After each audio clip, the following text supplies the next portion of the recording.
Meus queridos irmãos, a paz do Senhor. Que bom estar aqui com os irmãos para mais uma pré-aula da Escola Bíblica Dominical nesse segundo trimestre do ano de 2024. Trimestre que tem por título a carreira que nos está proposta, o caminho da salvação, santidade e perseverança para chegar ao céu.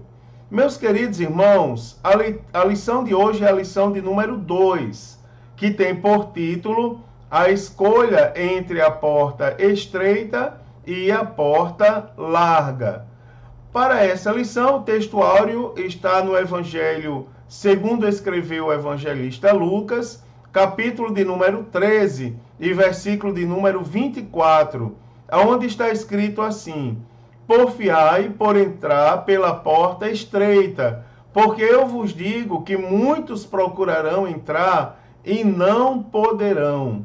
A verdade prática para essa lição diz assim: a porta estreita não é uma opção, mas a única alternativa disponível para o crente entrar no céu. Queridos irmãos, o texto bíblico para essa lição se encontra em dois locais da Bíblia Sagrada. Primeiro, no Evangelho segundo escreveu o evangelista Mateus, capítulo 13, versículos de número 13 e 14. Diz assim: entrai pela porta estreita, porque larga é a porta e espaçoso o caminho que conduz à perdição, e muitos são os que entram por ela.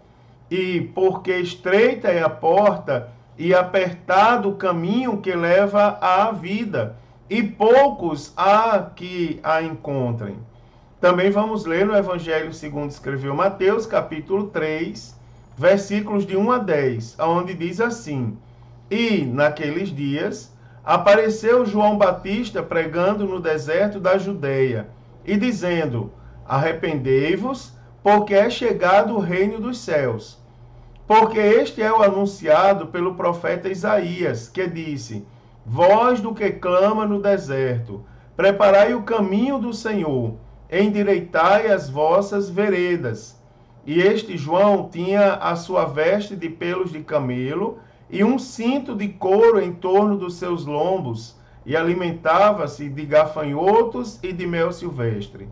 Então ia ter com ele Jerusalém e toda a Judeia e toda a província adjacente ao Jordão, e eram por ele batizados no rio Jordão, confessando os seus pecados. E, vendo ele muitos dos fariseus e dos saduceus que vinham ao seu batismo, dizia-lhes: raça de víboras, quem vos ensinou a fugir da ira futura? Produzi, pois, frutos dignos de arrependimento, e não presumais de vós mesmos, dizendo: temos por pai Abraão, porque eu vos digo que mesmo destas pedras Deus pode suscitar filhos a Abraão. E também agora está posto o machado à raiz das árvores. Toda árvore, pois, que não produz bom fruto, é cortada e lançada no fogo.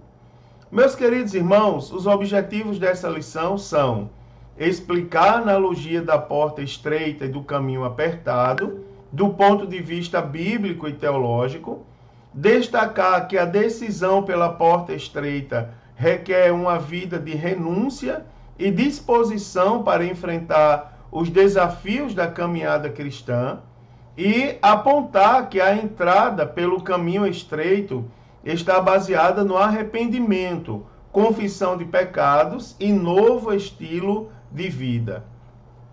Queridos irmãos, as figuras da porta estreita e do caminho apertado confrontam as pessoas que ouvem a mensagem do Evangelho. É uma figura de linguagem, ou são figuras de linguagens utilizadas para identificar o reino de Deus. E os termos utilizados, eles confrontam as pessoas que são participantes de um estilo de vida sem Deus. E logo essas pessoas são desafiadas a raciocinarem, mesmo que de maneira, digamos, involuntária, que para alcançar algo da parte de Deus, precisam renunciar a alguma coisa ou fazer algo que não agrade a sua carne, não traga talvez tanto prazer como as coisas desse mundo, carnalmente falando. Então, desse modo, leva os crentes à reflexão a respeito de se estão de fato, se de uma forma, pessoas não crentes são confrontadas com esses termos, porta estreita e caminho apertado, também os crentes são levados à reflexão a respeito de se estão de fato se portando de maneira digna a entrar na eternidade com Deus. Então, é algo que nós devemos refletir, pensar um pouco, tipo, se o nosso estilo de vida, digamos assim, se as nossas escolhas estão levando em consideração o arrebatamento da igreja e a eternidade com Cristo ou não. Então, será que nós estamos trilhando pelo caminho apertado? Será que de fato nós escolhemos entrar pela porta estreita? Então, são perguntas que no decorrer dessa lição nós vamos aprender um pouco sobre elas e refletir um pouco sobre os inúmeros aspectos que giram em torno dessas verdades bíblicas, tá certo? Aqui são doutrinas bíblicas, são coisas que estão na palavra de Deus. Então, nessa lição, nós vamos estudar o símbolo da porta estreita e também da porta larga. E também vamos falar um pouco, eu quero falar um pouco para os irmãos acerca do caminho apertado e do caminho espaçoso. Então, o propósito aqui é pontuar algumas razões que nos mostram por que devemos escolher a porta estreita e, do ponto de vista bíblico, como entrar pelo caminho apertado. Então, aqui eu quero mostrar aos irmãos que o início da nossa jornada deve levar em consideração o nosso objetivo, que é o céu, né? Deve levar em consideração aqui o caminho que de fato nos conduz ao céu. Então, aqui, irmãos, nós vamos aprender, ainda eu quero mostrar para os irmãos o significado de algumas palavras. Vamos aprender o significado da palavra escolha, a sua relevância, não é? no caminho da compreensão, digamos assim, da metáfora das portas e dos caminhos, e considerando que a palavra escolha, não é? No contexto, pressupõe o que? Livre-arbítrio, o livre-arbítrio do homem. Então, eu quero mostrar o conceito teológico de livre-arbítrio, lógico, nas Sagradas Escrituras, e pontuar que o homem, mediante a graça de Deus, é capacitado para responder e decidir sobre o seu destino eterno. Então, a mensagem das duas portas e caminhos não só atende aos conversos na fé, bem, assim como também todos os cristãos, né, como instrumento de incentivo e ânimo na perseverança do nosso destino, do nosso objetivo, da nossa fé, que é a salvação em Cristo Jesus. Meus amados irmãos, primeiro eu quero começar sobre a definição da palavra escolha. Então, a palavra escolha, ela tem por significado, né, por definição, o ato ou efeito de escolher. Ato ou efeito de escolher. Preferência que se dá a alguma coisa que se encontra entre outras. Predileção, opção entre duas coisas ou mais, ato de eleger, eleição, capacidade de escolher bem e de escolher com discernimento. Então, aqui é a definição da palavra escolha. Então, contextualizando a palavra escolha com base na definição para o tema da nossa lição, então, escolha pressupõe o livre-arbítrio humano em exercício na decisão de que porta e caminho o homem vai seguir, né? Então, levando em consideração a definição, que é ato ou efeito de escolher, preferência que se dá, não é, a uma coisa, a outra coisa, não é, opção entre duas coisas. Então, contextualizando na lição, pressupõe o livre-arbítrio ou a capacidade do homem de tomar a decisão de qual porta ou qual caminho ele vai seguir. Então, é importante destacar aqui, né, que a lição tanto se aplica às pessoas que não são crentes e têm que tomar a decisão por Cristo e tomar conhecimento do termo, né, da porta estreita, do caminho, da porta e do caminho que eles devem seguir, mas também se aplica não só a não conversos, mas também àqueles que já professaram a fé em Cristo, não é? Considerando que a perseverança no caminho estreito é o segredo da vitória e deve ser a meta de todo cristão. Então, nesse sentido, não há espaço para predestinação fatalista, né, irmãos, que atribui a Deus a escolha de quem há de salvar ou se perder. Não. É algo que nós devemos ter consciência e nós devemos colocar em prática na nossa vida cristã. Também, além da palavra escolha, é importante a gente lembrar a definição de livre-arbítrio, já que foi citado, que eu citei agora há pouco, o livre-arbítrio. Então, etimologicamente falando, não é, do dicionário Vini, diz que livre-arbítrio vem do grego, não é, eklegó, que significa escolher, selecionar, eleger, não é? E eleúteros, que significa liberdade de ir aonde quer. Aqui é a definição de livre-arbítrio, tá certo? O dicionário da língua portuguesa define como livre-arbítrio como a possibilidade de decidir, escolher em função da própria vontade, isenta de qualquer condicionamento, motivo ou causa determinante. Então, a palavra livre, ela vem do latim, não é? Liber, e que significa livre. E o termo arbítrio, não é? Arbiter. Arbiter, que é uma pessoa escolhida para decidir sobre uma questão. Então, nesse caso, livre-arbítrio, não é? É uma pessoa, digamos, escolhida para decidir sobre uma questão de maneira livre, tá certo? De maneira completamente livre. Teologicamente, o livre-arbítrio, entende-se por livre-arbítrio, eu falei ali da etimologia da palavra, agora a definição teológica. Então, entende-se por livre-arbítrio a liberdade que o ser humano tem de fazer escolhas, certo? Tornando-se, consequentemente, responsável pelas escolhas e por seus respectivos resultados. Então, o poder humano de fazer escolhas é o primeiro assunto de que trata a Bíblia Sagrada. O livre-arbítrio, irmãos, é inerente ao homem, o qual não poderia ser julgado jamais se as suas decisões fossem involuntárias e ele fizesse o que não desejasse pelo fato de ser movido por uma força estranha, alheia à sua consciência e vontade.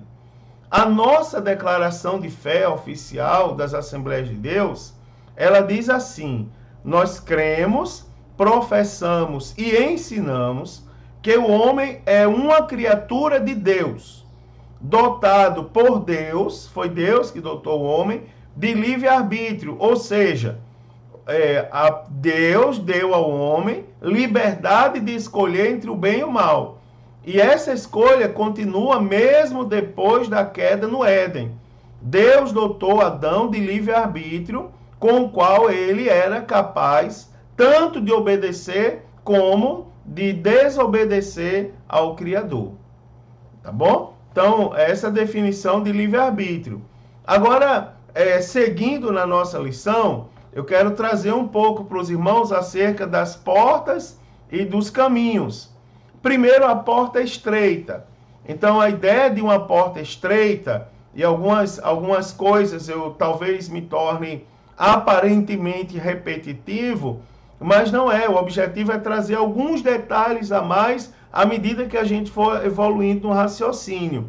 Então, a ideia de uma porta estreita como caminho para a vida cristã, ela está presente tanto na literatura judaica como na literatura cristã. Por exemplo, essa concepção ela é encontrada no Antigo Testamento, lá no livro de Provérbios. E nós sabemos que a porta é uma entrada existente em um edifício, não é? Ou o muro de uma cidade. Algo muito comum nos tempos antigos, não é? Que a cidade era toda murada e ao redor de todo o edifício havia uma porta estreita.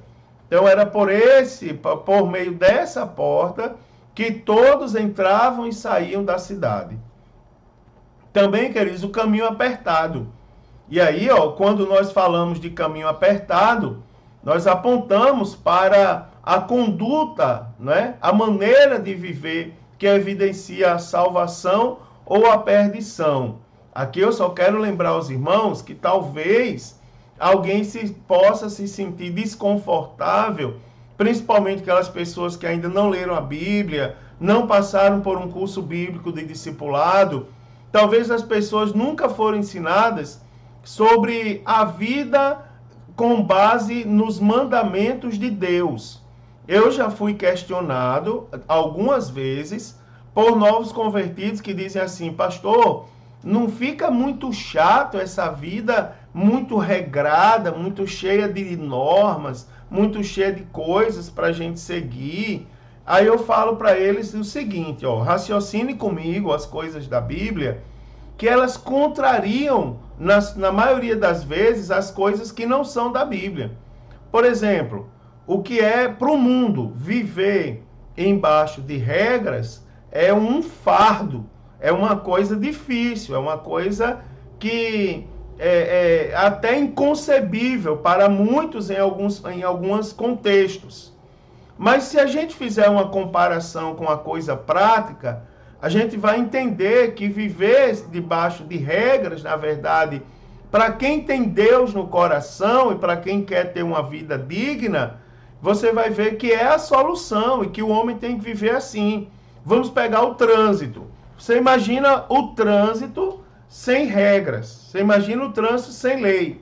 Você imagina o trânsito sem normas, como ele seria o caos. Agora vamos pegar o nosso trânsito que tem regras. O trânsito brasileiro tem um código amplo, não é? Que regula a maneira do trânsito, a organização do trânsito. Então, você imagine que você saia de casa dirigindo um carro e você não obedeça uma placa de sinalização. Chega num radar onde você tem que passar com 40 km, você passa com 60, 80 ou mais que isso até. Você não para na faixa de pedestre, coloca em risco a vida das pessoas. Enfim, você passa o dia fazendo coisa errada. Quando você chegar de noite em casa, você não vai estar com a consciência limpa. Sua consciência estará extremamente pesada, porque você passou o dia desobedecendo normas de trânsito. E uma pessoa assim, geralmente, é uma pessoa que vive escondida, que se os outros pegarem ela, né, vão pegar e vão dizer: foi você que passou a faixa de pedestre, quase me atropela. Sem contar com as multas que chegarão. Agora você pega uma pessoa que sai de casa e obedece todas as sinalizações. Todas as sinalizações. Ele anda na quilometragem segundo as placas de regulamentação. Ele passa no radar na velocidade permitida. Ele respeita a faixa de pedestre. Enfim, ele é um exemplo.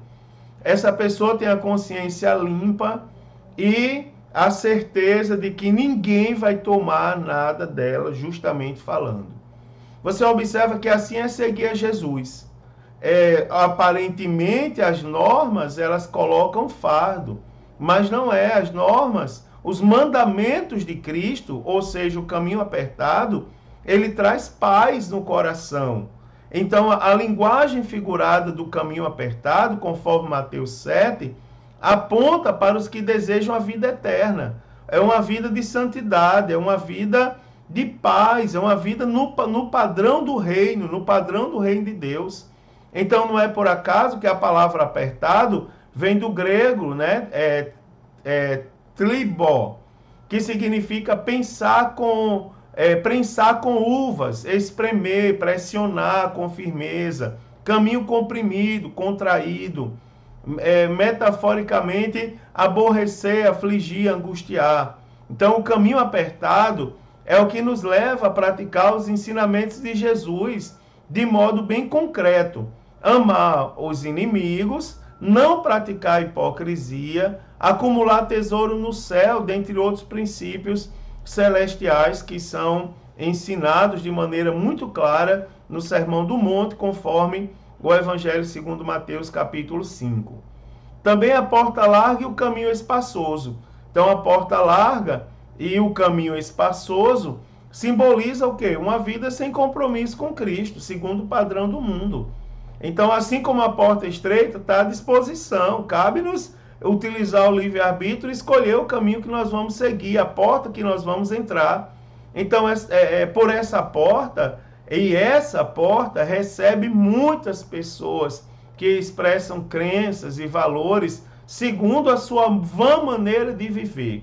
Então, um caminho que tem seduzido por muitos por meio da busca, digamos assim, sem limites pelo prazer, não é? E das ideias que negam a Bíblia como nossa única regra de fé e conduta. Então, trata-se de uma porta e de um caminho em que entram pessoas que vivem segundo as próprias ideias, que não desejam ajustar-se ao ensino ou aos ensinos, não é, das doutrinas segundo as Sagradas Escrituras. Também o livre-arbítrio, vou falar um pouco sobre o livre-arbítrio na Bíblia. Então, a gente já aprendeu a definição de livre-arbítrio. Então, tanto no Antigo Testamento quanto no Novo Testamento, a doutrina do livre-arbítrio, ela é claramente defendida e ela existe, não é?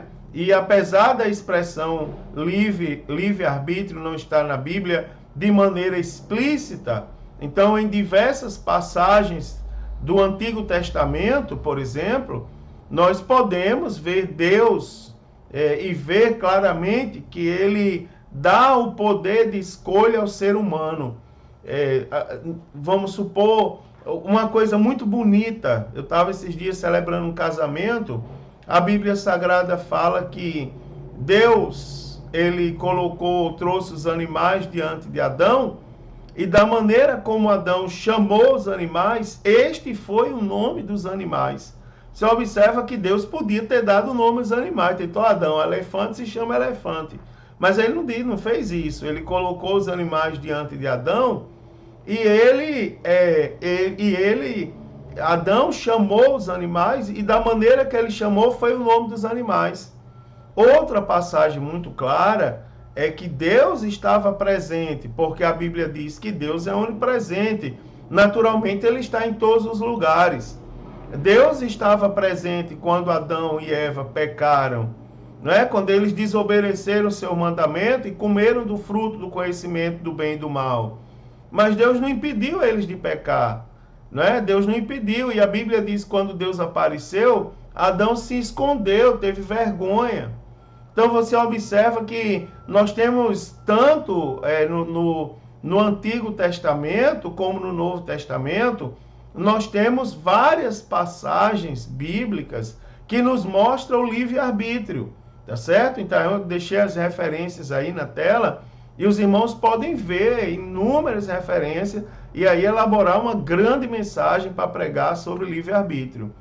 Antes da queda, o poder da livre escolha, ela faz parte da intenção de Deus para a humanidade, como sendo a sua imagem e semelhança. Adão e Eva, como eu estava falando, eles receberam um mandamento para multiplicarem a espécie humana e se absterem de comer do fruto proibido. Então, essas duas responsabilidades, elas implicam na capacidade de resposta. Então, o fato deles deverem fazer estas coisas implicava que eles poderiam fazê-las, não é? Que eles poderiam fazê-las. Então, a condenação de Deus pela atitude dele deixa claro que ambos eram livres. Deus não impediu que eles fizessem o errado, que eles escolhessem o caminho contrário ao que Deus tinha mandado. Tudo que Deus fez foi dar-lhes um mandamento. Então, eles eram livres para tomar decisão, tá? E isso é muito bem evidenciado e está muito claro nas Escrituras Sagradas. Depois da queda, então, mesmo depois de haver pecado e se tornado espiritualmente morto, ou velho homem, e, portanto, um pecador, em função da sua natureza pecaminosa, da escolha que Adão fez, Adão não se tornou completamente depravado a ponto de não ouvir mais a voz de Deus e poder responder de maneira livre. Então, a imagem de Deus foi obscurecida, mas ela não foi completamente erradicada pela queda. Ela foi corrompida, mas ela não foi, ou seja, ela foi afetada, mas ela não foi eliminada, né? Ela não foi aniquilada da vida do homem. Então, na verdade, a imagem de Deus, que inclui o livre-arbítrio, ainda permanece nos seres humanos, né? Romanos 6,16 diz: até mesmo a nossa cegueira espiritual é resultado da nossa decisão de não acreditar, né? Tá lá, a gente pode ver por referência Romanos 6, capítulo 6, versículo de número 16. E então, por que entrar pela porta estreita é difícil? Né? É uma pergunta que não deixa calar, mas que ao mesmo tempo cabe-nos lembrar como responder essa pergunta. Na verdade, essa é uma resposta que todos nós já sabemos. Não é? Por que entrar pela porta estreita é difícil? E aí eu quero dar uma dica para os irmãos. Não permite que a lição vire na murmuração. Vamos focar na Bíblia Sagrada. Então, por que entrar pela porta estreita é difícil? Não é? É uma porta aberta, porém uma porta difícil. A porta para a entrada na pátria celestial, que é a porta estreita, ela está aberta. Porém, existem muitos impedimentos, não é? Para que a alma humana a atravesse. Existem impedimentos, existem fatores que querem atrapalhar isso. Então, o egoísmo, não é, irmãos? O ego inflamado, a idolatria e vários outros motivos eu poderia citar aqui que tenta impedir que o homem não entre pelo caminho pela porta, né, estreita, pela porta apertada. Então, contudo, Deus, o nosso Senhor, nos ensinou que para tomar o caminho do céu é preciso negar a si mesmo, deixar morrer o que somos para viver a vida com Ele, a fim de que resulte uma glória progressiva e indizível. Então, as oportunidades, segundo, entrar pela porta estreita é difícil, porque as oportunidades da porta larga, elas são atraentes. Então, para muitos, o caminho da porta estreita não é atraente. O próprio nome não atrai. Uma vez eu estava ouvindo uma pessoa ensinando, entre aspas, as pessoas a evangelizar. Aí ele dizia assim: vocês pastores, quando forem evangelizar, não vão de terno e gravata, porque a pessoa vai se sentir magoada. Ó, chegou um juiz ali para julgar tal. Eu fiquei olhando assim, eu digo: rapaz, eu não concordo com isso não. Eu não vou evangelizar vestido de jogador de futebol. Eu tenho nada contra jogador de futebol, mas eu sou pastor, rapaz. Pastor se veste como pastor, não é? É verdade. Eu não vou mudar minhas vestes. Então, por que isso? A explicação está aqui. Por que entrar pela porta estreita é tão difícil? Porque, segundo, as oportunidades da porta larga são mais atraentes. A porta larga oferece uma jornada de prazeres, deleites, libertinagem.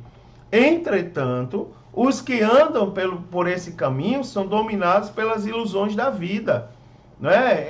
Enredando-se numa sedutora fantasia. É um mundo de fantasia. Pessoas saem da realidade, passam a viver coisas aparentemente boas. Você imagina, tem fantasia maior do que a pessoa consumir um entorpecente para ter um sentimento de alegria. Você observa, ou seja, consome entorpecente para parecer que é feliz, para sentir, não é, o que sentiria se fosse feliz. No entanto, a gente tem o Espírito Santo no nosso coração. A Bíblia diz que aonde ele está, aonde Deus está, e cá para nós o Espírito Santo também é Deus, aonde Deus está, a fartura de alegria, a mudança de contentamento. Então a gente não precisa de seduções do mundo. Nós temos o Espírito Santo, que é a fonte da nossa alegria. Não é? O caminho largo é um caminho de apego prazeroso ao mundo, não é? De desprezo a Deus. Tragicamente, todos os que amam o mundo não terão direito a entrar no céu. Por isso, nós, cristãos, comprometidos com o Evangelho de Cristo, sabemos que o mundo passa, né? E a sua concupiscência, mas aquele que faz a vontade de Deus permanece para sempre. Está lá na primeira carta de João, capítulo 2, e versículo de número 17. Também ir pela porta estreita é difícil por causa das razões das exigências. Então, diferentemente da porta larga e do caminho espaçoso, a porta estreita e o caminho apertado, ela requer uma transformação interior, uma decisão pessoal e uma disposição em seguir na contramão do mundo, ou seja, na contramão da maioria, se chocar, né, irmão? Só começa a trilhar pelo caminho da porta estreita aquele que reconhece, que reconhece em Cristo como um pecador e com disposição de viver uma vida dirigida por Ele, não é? Como um novo começo. Então, a partir dessa jornada, o Evangelho nos faz caminhar em santidade, seguir os passos de Cristo e andar como Ele andou. Então, estaremos prontos para criar raízes e enfrentar os caminhos, não é, os obstáculos que surgem no decorrer da jornada cristã. Também, queridos, entrando pela porta e pelo caminho do céu, requer arrependimento dos pecados. Então, por meio das palavras de João Batista, a mensagem pregada por ele, não é, era para entrar no céu, no reino de Deus, era o arrependimento. Quando ele dizia: arrependei-vos e convertei-vos, porque é chegado o reino de Deus. Então, João é uma voz que ecoa entre o Antigo Testamento e o Novo Testamento, confirmando as palavras dos profetas que pregaram no Antigo Testamento. Por quê? Porque a mensagem de arrependimento de João era a mesma que foi pregada pelo profeta Isaías e Jeremias. Quem já leu o profeta Isaías, por exemplo, viu que o profeta Isaías ele bateu muito em alguns costumes dos sacerdotes, chamando eles ao arrependimento pleno, a uma nova vida. Então, por essa razão, é importante ponderar que o arrependimento bíblico não é uma questão emocional, é uma disposição para mudar de ideia, não é? E um exercício que envolve o aspecto mental e moral do pecador. Então, por meio da pregação e da aceitação do Evangelho, mediante a ação regeneradora do Espírito Santo, então o pecador renuncia ao pecado, não é? Reorienta a vida e firma uma resolução de deixar o caminho espaçoso para tomar o caminho que conduz para a vida eterna. Segundo, queridos, a confissão dos pecados. Então, o ministério de João o Batista, ele foi impactante, de modo que iam ter com ele as pessoas da Judéia e da província do Jordão. Você vê, né, que coisa, o mistério do Evangelho é uma coisa assim, tremenda da gente pensar. Você imagina, a mensagem de João Batista, você vê, João Batista era um homem que ele não atraía, se fosse observar pela aparência, ele não atraía as pessoas, né? O homem se vestia com pelo de camelo, o homem se alimentava de mel silvestre e gafanhoto. Uma vez eu ouvi alguém falar e dizer assim, João Batista tinha um mau hálito terrível. Você imagina, o homem de manhã cedo comia mel silvestre, se alimentava de gafanhoto, o homem se vestia mal, provavelmente assanhado, e a palavra que ele pregava não era uma palavra assim atraente. Arrependei-vos e convertei-vos. Ou seja, não era algo que carnalmente trazia prazer. Agora, as pessoas vinham de Jerusalém, da Judéia e das províncias do Jordão para serem batizados por João no deserto. E os que iam até João confessavam os pecados, né, para poder serem batizados. Então, a Bíblia diz que todos pecaram, irmãos, e separados estão da glória de Deus. Então, sem que o homem reconheça que é pecador, ele jamais compreenderá que precisa de um Salvador. Se ele não aceita que é um pecador, quanto mais que precisa de um Salvador. Então, nesse sentido, a confissão pessoal dos pecados é uma perspectiva nova que aparece com o ministério de João Batista. Em Israel, a confissão era nacional e se dava no dia da expiação, né? No dia especial, como, por exemplo, no dia da expiação. Então, por meio do modelo de vida de João Batista, a confissão dos pecados passou a fazer parte da tradição cristã. Então, desse modo, a pessoa confessa os seus pecados e afirma que crê em Deus Todo-Poderoso e Salvador. Então, quando o homem reconhece em confissão que é um pecador, ele recebe o perdão dos seus pecados. Tá certo? Recebe o perdão dos pecados. Também para produzir frutos de arrependimento. Então, para João Batista, o batismo e a confissão somente não seriam as provas da verdadeiras da mudança de vida. Então, o batismo e a confissão somente ela não seria prova. Era preciso também apresentar fruto na vida, não é que como a marca de um arrependimento sincero. Uma vez conversando com uma pessoa que me disse assim, numa conversa, não foi um atendimento pastoral, foi uma conversa, uma pessoa me perguntou assim, pastor, como eu faço para vencer o pecado? Eu disse, rapaz, ele disse, eu já aceitei Jesus algumas vezes, eu já fui na frente na igreja algumas vezes, mas eu não consigo me libertar do pecado, eu sempre peco e estou lá aceitando Jesus de novo. Eu disse, então agora você vai ter que pensar da seguinte maneira. Você quer ir morar no céu? Ele disse, quero. Então você precisa passar pela porta estreita. A primeira coisa é escolher Cristo de maneira consciente. Então, de maneira consciente, aceite Jesus. Ele disse, eu aceitei de maneira consciente. Agora você precisa alimentar na sua mente, ter em seu coração, que aceitar Jesus requer uma vida de frutos, não é? Uma vida de frutos dignos de quem aceitou Jesus. E aí ele disse, aí é que tá, o pecado me consome. Eu disse, rapaz, quando o pecado bater a porta do seu coração, se necessário for, você grite e diga assim, olha, pecado, você não tem mais domínio sobre a minha vida. Minha vida agora, eu sou uma nova criatura em Cristo Jesus. Eu entrei pela porta estreita e eu estou trilhando o caminho apertado. Ou seja, eu olho para um lado, vejo Cristo. Olho para o outro, vejo Cristo.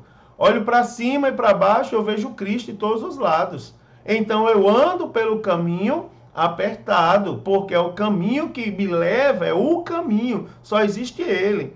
Ele me leva à salvação. E o final dele vai ser a salvação em Cristo Jesus. Então, em Lucas, nós podemos contemplar frutos concretos que João Batista esperava de quem se arrependia. Tipo, Lucas 3, capítulo 3, versículos 11 a 14. Honestidade, misericórdia, respeito às autoridades, dentre outros valores, ou seja, frutos de quem de fato entrou pela porta estreita e trilha pelo caminho apertado. Então era a prova de que a natureza da pessoa havia sido verdadeiramente transformada. Então, uma pessoa que teve um encontro verdadeiro com Cristo, ele vai produzir frutos dignos de arrependimento, uma nova forma de pensar, de agir, um novo estilo de vida. Da lição passada, da lição de número 1, nós trazemos o conceito da regeneração, ou seja, a regeneração é o ato de ser gerado novamente, nasceu de novo. O que está em Cristo não vai se tornar uma nova criatura um dia, não. O que está em Cristo, aí a Bíblia diz, nova criatura é. Se você está em Cristo, nova criatura é. As coisas velhas, ou seja, os frutos velhos passaram. Agora tudo se fez novo. Agora o fruto que vai dar é fruto novo. É símbolo do encontro verdadeiro com Cristo que nós aprendemos na lição de número 1. Tá certo? E aí vamos lá para a metáfora dos dois caminhos. Aprender um pouco mais sobre os dois caminhos.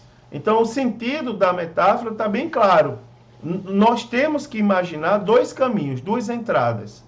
Né? O primeiro desses caminhos, ele é espaçoso e a sua porta é larga. Então ele acomoda muitas pessoas e todas se sentem confortáveis e felizes com sua amplidão.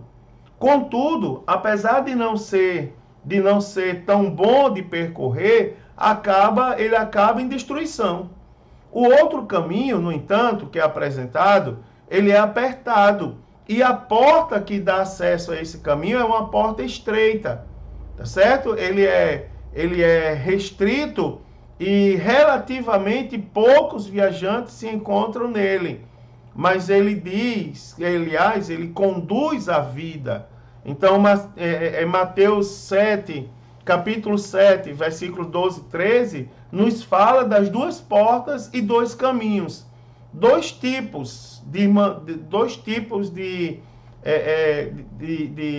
figuras que são apresentadas, dois destinos.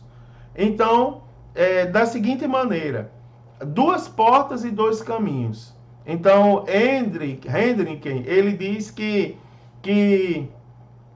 nos diz que a ordem porta seguida por caminho se constitui em uma sequência natural, aonde o significado aponta para uma escolha inicial correta, ou seja, a conversão, seguida pela santificação, não é? Ou uma escolha inicial incorreta, não é? Seguida por um endurecimento gradual.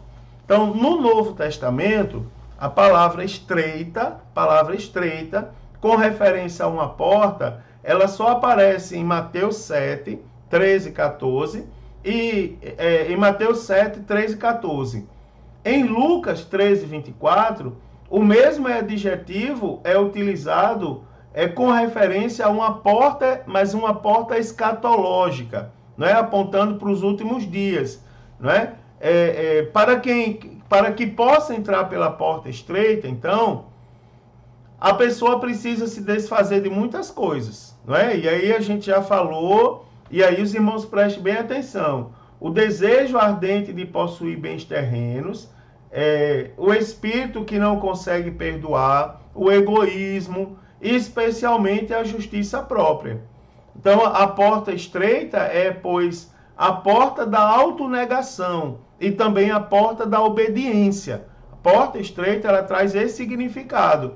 É a porta da autonegação, de negar o desejo por bens terrenos, né, irmão? Desejos desenfreados, que a Bíblia fala que o apego, né? A Bíblia fala da avareza, do apego às coisas desse mundo é a raiz de todos os males. Então, o espírito que não consegue perdoar, o egoísmo e outras coisas mais. Então, é a porta da autonegação, tá certo? A porta estreita, a porta da obediência. Por outro lado, nós temos a porta larga, que permite entrar com bolsa e com qualquer tipo de bagagem. Então, a velha natureza pecaminosa, não é? Tudo que ela contém e todos os seus acessórios podem facilmente passar por essa porta larga. É a porta da autoindulgência. Né? Essa porta ela é tão ampla que uma multidão enorme e clamorosa pode entrar toda de uma vez. E ainda restará muito espaço para muitos outros que queiram entrar. Então, a porta, ela aponta para a escolha que a pessoa faz. Não é? A porta, ela aponta claramente para uma escolha que a pessoa faz nessa vida. Tá certo? Seja ela boa ou má. O caminho, não é, ao qual a porta estreita dá acesso é apertado. Então, a vereda pela qual o crente está viajando se assemelha a uma porta, uma passagem difícil, por entre dois penhascos. Não é? Ela se acha cercada de ambos os lados. Então, assim também, mesmo no caso da pessoa que já entrou espiritualmente por essa porta estreita, o que permanece da velha natureza se rebela contra a ideia de deixar de lado as mais propensões e os maus hábitos de outrora, não é? Da velha vida. Então, essa velha natureza, ela não é completamente destruída até o momento da sua morte. Mesmo estando no caminho apertado, a antiga natureza, ela trava uma batalha divina, digamos, com a nova natureza. Então, é uma batalha que nós, os crentes, você vê que não é só uma mensagem para quem não é crente, mas uma mensagem principalmente para quem já teve um encontro com Cristo e quer verdadeiramente morar no céu um dia. Também os dois tipos de caminhos, tá certo? Então, aqueles que escolhem uma porta larga e o caminho espaçoso são chamados de muitos. E aqueles que entram pela porta estreita, viajam pelo caminho apertado, são chamados de poucos. Isso está em sintonia com Mateus 22:14, quando diz: muitos são chamados e poucos escolhidos. E com as passagens que mencionam o remanescente, como, por exemplo, Romanos, capítulo 9, versículo 27, também capítulo 11, versículo 5 e várias outras passagens. Então, toda companhia dos eleitos em Cristo é descrita como uma multidão, não é? Que não se pode contar. Aqui é importante lembrar que as pessoas que seguem pela porta larga, ainda que aparentem liberdade e felicidade, todavia tudo é de natureza puramente superficial, como eu já disse. Escolhe uma vida de ilusão, de mentira, uma vida utópica, tá certo? Pois os que vivem na prática do pecado, eles são, na verdade, escravos do pecado. Então, eles estão presos na vaidade dos seus próprios pensamentos e tendo o seu entendimento obscurecido e separado da vida de Deus. Por outro lado, grandes pais têm os que amam a sua lei. Então, conforme eu fiz aquela comparação lá com as leis de trânsito, é muito importante aquela definição agora. Então, ainda que entrar pela porta estreita e caminhar pelo caminho apertado da autonegação, não é, dificuldade, luta, dores e asperezas, isto é, especialmente verdadeiro, caminho verdadeiro, em virtude da natureza pecaminosa, que não foi completamente vencida. Aqui eu quero lembrar aos irmãos algo que eu já falei, acho que eu citei 2 vezes no trimestre passado, sobre a questão de você passar por muita luta sendo crente. Não é, pastor, por que eu não passava tanta luta como eu passo agora depois que aceitei Jesus?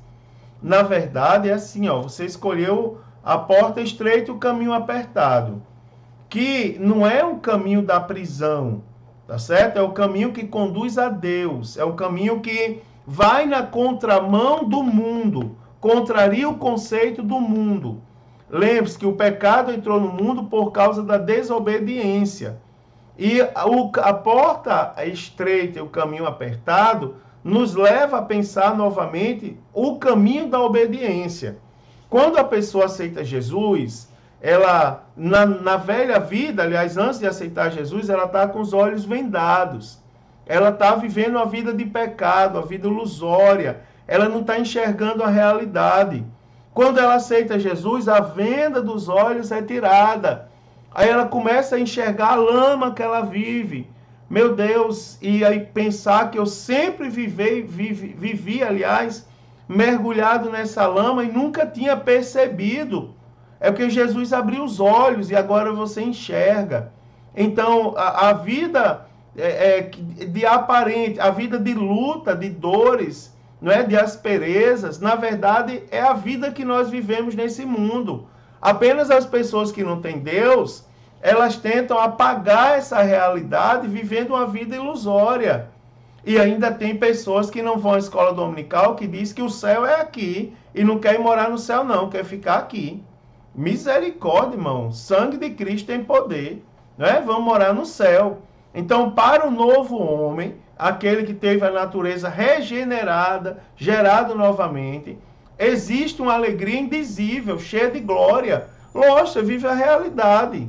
Você vive aquilo que realmente é, né? Então, os poucos que entram pela porta estreita são afligidos, mas não esmagados, perplexos, porém não desprezados, entristecidos, mas sempre alegres, pobres, mas enriquecendo a muitos, né?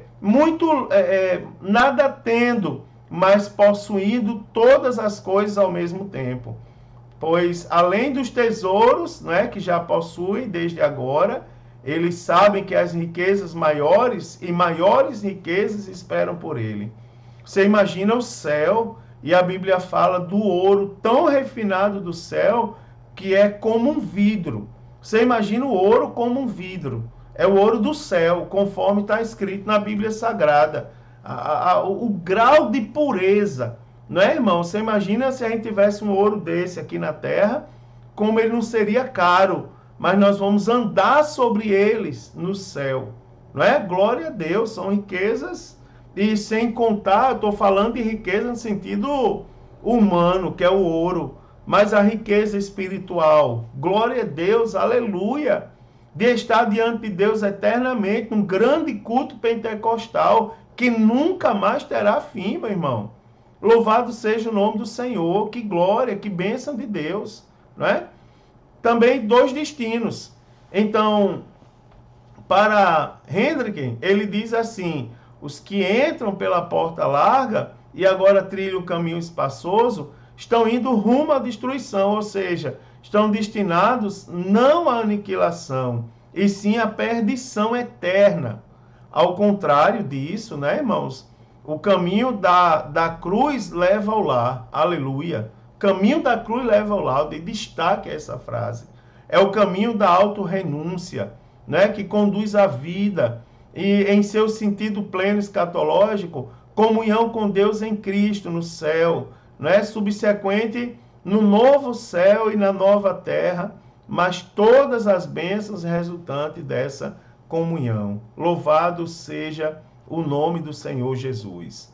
E aí, queridos, no momento que se inicia a nossa jornada com Cristo, o cristão, todos nós, devemos ter a consciência de que escolhemos o caminho estreito e a porta apertada para trilhar o caminho do céu. Lembrando aos irmãos que quando nós temos entendimento da Bíblia, conforme a lição bem nos esclareceu, nós nos alegramos por estarmos nesse caminho. Então, significa que precisamos renunciar ao eu, nossos pensamentos, desejos, né, para que Cristo apareça. E aí, nesse processo de renúncia, irmãos, se for necessário, grite, como eu já disse. Não é? Jesus venceu a morte para que eu esteja vivo. Aleluia! E isso só é possível por meio do verdadeiro arrependimento, confissão dos pecados e a experiência do perdão. Então, nós aprendemos aqui, irmãos, que passar pela porta estreita significa o início da nossa jornada, da nossa conversão ao Evangelho genuíno de Cristo.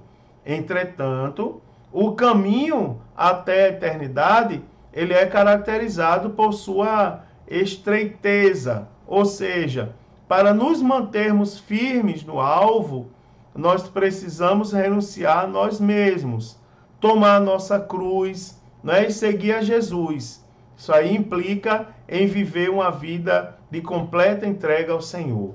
Que Deus nos ajude, né, irmãos, a nos mantermos fiéis até o dia da vinda gloriosa de Jesus Cristo para levar a igreja para a eternidade com Ele. Glória a Deus, louvado e engrandecido seja o seu santo nome. Que bênção, irmão, que lição maravilhosa, que lição, né? Meu Deus do céu, a gente passaria horas e horas falando mais e mais sobre esse assunto. Que Deus abençoe sua vida, que você tenha uma excelente aula na presença de Jesus Cristo.